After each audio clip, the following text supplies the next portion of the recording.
Saat ini objek wisata air terjun Temam di Kelurahan Rama, Kecamatan Lubuk Linggau Selatan 1, Kota Lubuk Linggau tetap buka dengan protokol kesehatan yang ketat.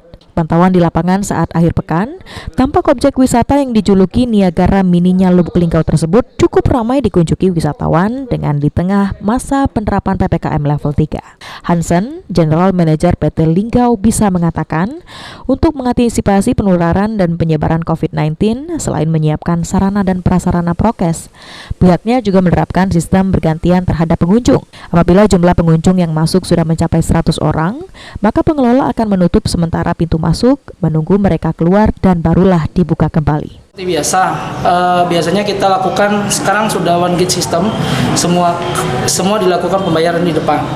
Tiket parkir, tiket masuk di depan. Dan untuk masuk ke dalam itu kita lakukan pembatasan seperti biasa. Orang masuk 100, ada yang keluar baru kita masukin lagi. Selain itu, pengelola juga menerapkan one gate system, di mana sistem pembayaran baik tiket masuk dan lainnya dilakukan di satu pintu.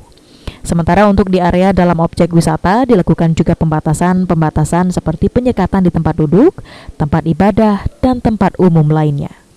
Tri Hajaria, PAL TV.